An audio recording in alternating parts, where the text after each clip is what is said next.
Hello મિત્રો, તો કેમ છો? તો ફરી એકવાર તમારું સ્વાગત છે મારા નવા બ્લોગમાં. તો આજે આપણે બનાવવાનું છે આખા રીંગણાનું શાક. તમે જોઈ શકો છો, આ ગામડાના દેશી રીંગણા અમારે કાનભાઈ ગયા છે ઘરે, તો ઘરેથી લાવ્યા છે. તો હાલો આપણે આજે જોવાનું છે આખા રીંગણાનું શાક કઈ રીતે બનાવવાનું એની આખી રેસીપી આપણે જોવાની છે. તો વિડીયોમાં ચેક સુધી બનાવ્યા મિત્રો આપણે ધોઈ લીધા છે અને પછી જો એને આ રીતે એના નાના થોડા મૂછું જે આવે એ આપણે કાપી લીધી છે. અને ડીટીયા જો મારા કાનભાઈ કાપે છે, આમ દેખાડ દો. એટલા ડીટીયા કાપી નાખવાના છે. પછી એને આ રીતે શેકો મારી દેવાનો છે જો મસાલો ભરવા માટે. આ રીતે બધા રીંગણાને આપણે કાપી લેવાના છે. જો એટલા રીંગણા છે એનું આપણે બનાવવાનું છે શાક. તો હાલો હવે અમે રીંગણાને ડીટીયાને બધું હરખું કાપી નાખીએ. આપણે આખા રીંગણામાં ભરવાનો જે મસાલો છે તૈયાર કર્યો છે. આ મસાલામાં શું છે અમારે કાનભાઈ કહે છે શું નાખેલું છે ભાઈ? એમાં શું છે? આમાં છે સવાણું, પછી બીજું એ ગાંઠિયા તીખા ગાંઠિયા નાખેલા, પછી એ માંડવી છે, માંડવીની ખાંડી નાખેલી છે, માંડવી ખાંડી નાખેલી, સવાણું છે, પછી તેલ, મરચું, દાણા જીરું, હળદર, મીઠું ને હળદર. હવે આપણા રીંગણામાં મસાલો ભરવાનું થઈ ગયું છે ચાલુ. જો અમારે કાનભાઈ, કરણભાઈ મસાલો ભરી રહ્યા છે. તો આ બધા આ રીતે રીંગણામાં મસાલો ભરીને એને આ રીતે એક ઓલા બાઉલમાં મૂકી દેવાના છે. પછી એને ડાયરેક્ટ ચડવા મૂકી દેવાના છે આપણે. હવે મિત્રો આપણે કરવાનો છે રીંગણાના આખા રીંગણાનો વઘાર તૈયાર. તો આપણે જો તેલમાં નાખી દીધું છે પેલા જીરું, ખાંડેલું છે હવે નાખી દેવાનું છે આપણે.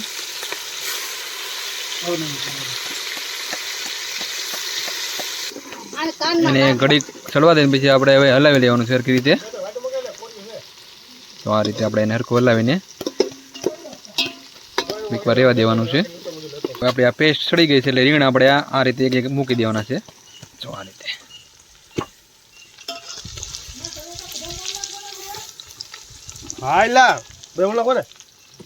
રીંગણા બધા આપણે આ રીતે મૂકી દીધા છે. હવે એને તેલમાં થોડીક વાર ચડવા દેવાના છે. એ પહેલાં આપણે થોડોક રગડો તૈયાર કરેલો છે સ્પેશિયલ ગ્રેવી માટે, એ આપણે નાખી દેવાનો છે આમાં. પછી આ રીતે એકવાર એને હલાવી લેવાનું, ઉપર નીચે કરી લેવાના એટલે બધા હરખા ચડી જાય. ગ્રેવી બનાવવા માટે મસાલો તો એ જો નાખી દેવાનો છે આ રીતે, એટલે ગ્રેવી એની મસ્ત થાય. તમે જે રીંગણા ભરવા માટે મસાલો બનાવો એ થોડીક રાખવાની ગ્રેવી બનાવવા માટે.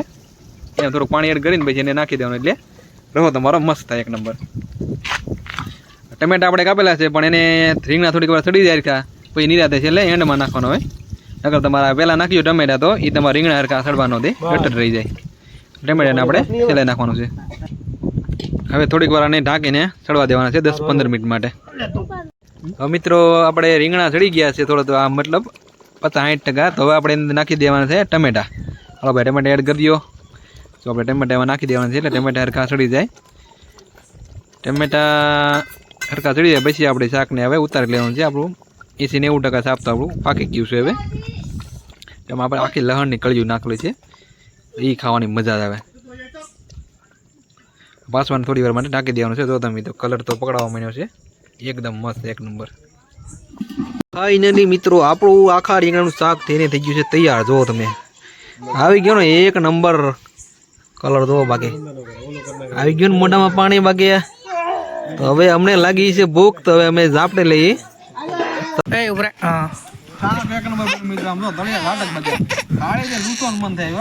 ખાઈ નો જતો ખાલી કરીને